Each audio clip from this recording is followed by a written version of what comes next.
Hai imparato come tenere l'uncinetto e il filo e ora vuoi capire come poter fare il nodo di avvio, oppure vuoi semplicemente approfondire il metodo per fare il nodo di avvio? Beh, allora questo è il video giusto per te. Che aspettiamo? Dai, cominciamo!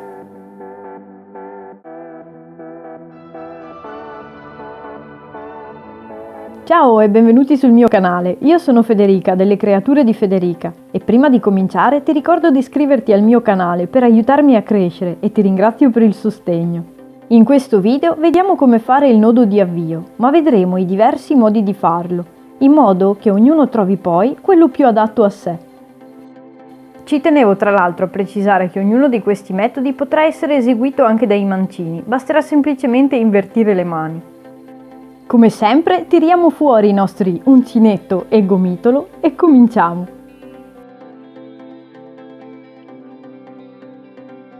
Partirò con un'illustrazione tecnico-pratica del nodo per capire come funziona tecnicamente. Sostanzialmente i passaggi che vengono fatti per eseguire il nodo di avvio osservandoli nel dettaglio sono questi. Con l'estremità libera del filo si crea un'asola. Si afferra l'asola e si piega verso l'interno in modo da bloccare l'estremità libera e facendo in modo che il resto del filo sia al centro dell'asola. Quindi si afferra proprio quello al centro e si fa passare nel mezzo dell'asola.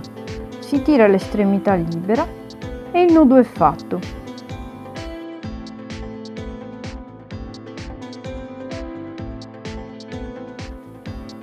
Nell'arte dei nodi questo si chiama nodo scorsoio. Come si vede in questo modo l'estremità libera sarà bloccata, mentre il resto del filo scorrerà a piacimento. Io preferisco farlo così l'avvio, c'è invece chi mantiene la scorrevolezza sull'estremità libera, ma a parer mio poi il lavoro potrebbe avere dei problemi, poiché potrebbe allargarsi il nodo. Perciò questi sono i passaggi che devono rimanere in mente per poter eseguire correttamente il nodo di avvio. Può essere anche questo un metodo per eseguirlo, ma non è il più pratico per poterlo fare. Esistono veramente tantissimi modi per poter fare il nodo di avvio, io infatti ve ne mostrerò diversi, in modo che ognuno possa decidere quello che è più adatto a sé, dato che non per tutti va sempre bene lo stesso e che alcuni potrebbero risultare più comprensibili di altri. Vediamo quindi 7 modi di fare il nodo di avvio. Il primo metodo che vediamo è quello che uso da sempre. Afferriamo l'estremità del filo e la manteniamo con la mano destra. Con la sinistra invece manteniamo il filo con le ultime 3 dita e facciamo passare il filo attorno al pollice. E con l'indice passiamo sotto il filo facendo una specie di gettato sul dito. Che cos'è un gettato? Il gettato è quando, dopo essere entrati in una maglia, si va a caricare il filo sull'uncinetto, che poi passerà attraverso la maglia e diverrà asola. Fatto il nostro gettato, andiamo a spostare la punta dell'indice verso sinistra, portando con il pollice il filo verso la mano destra, in modo che sia davanti all'estremità del filo. E si afferra anch'esso tra indice e pollice. Avremo creato un'asola. Ora, inarcando l'indice, si va sotto il filo mantenuto con la sinistra. Si solleva la punta dell'indice e con questa si entra sopra il filo dell'asola. Rimarrà così sul dito solo il filo libero, mentre l'asola sarà interamente sotto l'indice. Infine, sempre mantenendo i fili come prima, si tira l'estremità con la destra per stringere il nodo e il nostro nodo scorsoio è pronto. Il filo mantenuto con la sinistra scorrerà a piacimento, si infila perciò l'uncinetto e si fa scorrere il filo in modo da chiudere l'asola aderente attorno all'uncinetto.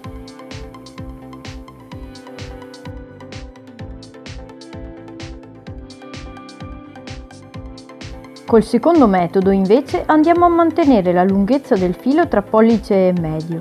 Portiamo l'estremità in alto davanti all'indice e lo avvolgiamo una prima e una seconda volta. Blocchiamo l'estremità del filo sempre tra pollice e medio e afferriamo l'asola sul retro portandola sopra la seconda. Afferriamo quest'ultima, ovvero la seconda, e la riportiamo sopra la prima, però stavolta si porta sotto il dito. Abbiamo così creato l'asolina, basterà tirare e il nodo è fatto.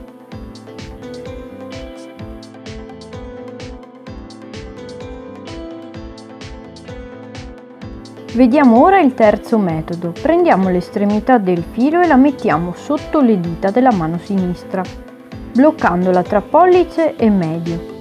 Facciamo passare la lunghezza del filo attorno a queste due dita facendo un giro completo. Ora andremo a farne un altro, ma questa volta, portandolo dietro, andremo a creare una X passando sopra l'altro filo. E blocchiamo così il filo tra l'anulare e il medio.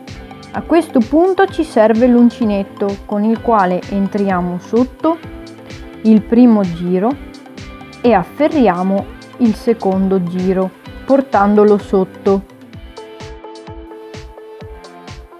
Avremo creato una piccola asolina. Sfiliamo quindi tutto dalle dita mantenendo bene il filo.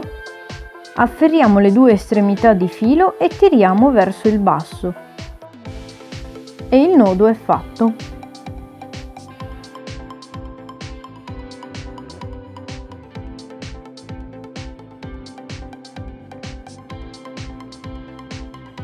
Nel quarto metodo manteniamo il filo con le ultime 3 dita. Teniamo pollice e indice in questo modo. Passiamo il filo sotto il pollice e poi sopra l'indice. Teniamo l'estremità sotto il pollice della mano destra e lo facciamo passare sul davanti anche dell'indice. Afferriamo la lunghezza del filo, quella che va verso il gomitolo.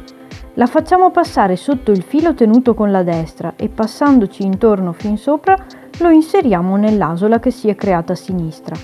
Faccio scorrere il pollice sinistro tra pollice e indice destro. Sfilo tutte le dita tranne il pollice che va a mantenere l'asola. Tiro l'estremità libera e il nodo è fatto.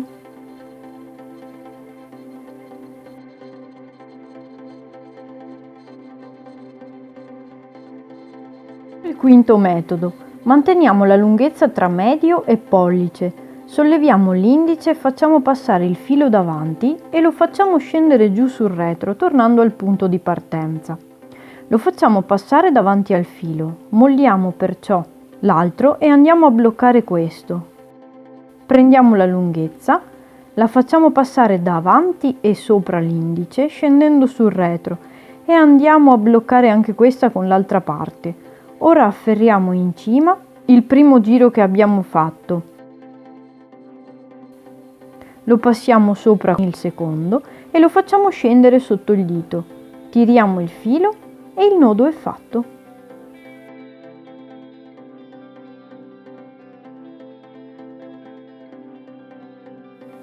Per il sesto metodo usiamo direttamente l'uncinetto. Ci facciamo passare il filo sopra con l'estremità libera sul davanti, in questo modo.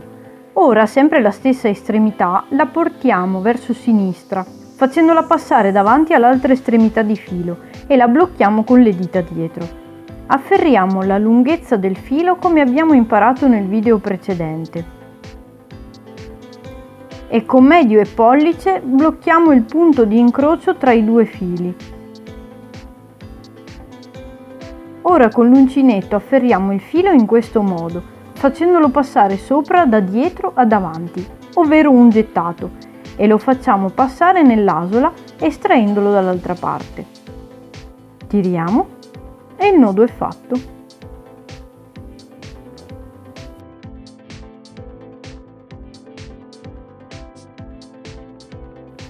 Un altro metodo dove si usa subito l'uncinetto è il settimo. Manteniamo il filo come ho insegnato per iniziare il lavoro. Appoggiamo l'uncinetto sotto al filo. Facciamo fare un giro completo dal basso verso l'alto. Afferriamo il filo bloccandolo. Facciamo un gettato sul uncinetto e facciamo passare il filo attraverso l'asolina e il nodo è fatto. Per questo metodo si può tenere l'uncinetto dietro il filo facendo il giro partendo dal basso, come abbiamo visto, ma si può anche tenere davanti, facendo sempre il giro dal basso verso l'alto e completando come abbiamo visto anche prima.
metodi sicuramente ce ne saranno ancora tanti, ma direi che per questo video abbiamo già abbastanza materiale su cui esercitarsi, imparare o migliorare il proprio metodo.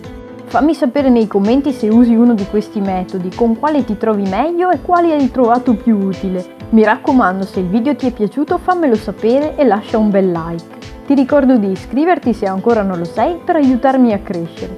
Per oggi è tutto, noi ci vediamo alla prossima. Ciao e buone creazioni!